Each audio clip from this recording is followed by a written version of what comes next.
aivan ensisijaisesti sen takia, että se on todella keskeinen osa suomalaista kulttuurihistoriaa ja yleissivistystä. Näitä tilaisuuksia ei tule kovin usein. Ja tämä on aivan loistava hetki päästä kokemaan todella pitkä kirjo suomalaista historiaa, suomalaista oopperan historiaa samassa. Paavo Ruotsalaisen tarina sieltä usean 100 vuoden takaa. Meillä on fantastiset tekijät tässä.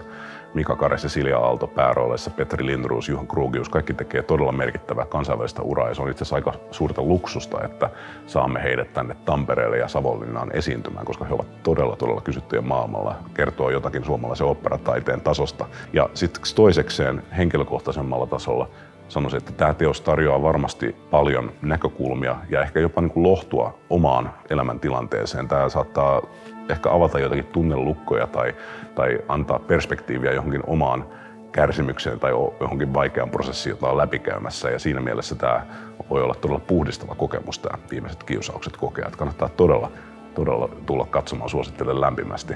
Pala suomalaista kulttuurihistoriaa, yleissivistystä ja lisäksi oman tunne-elämän reflektiota.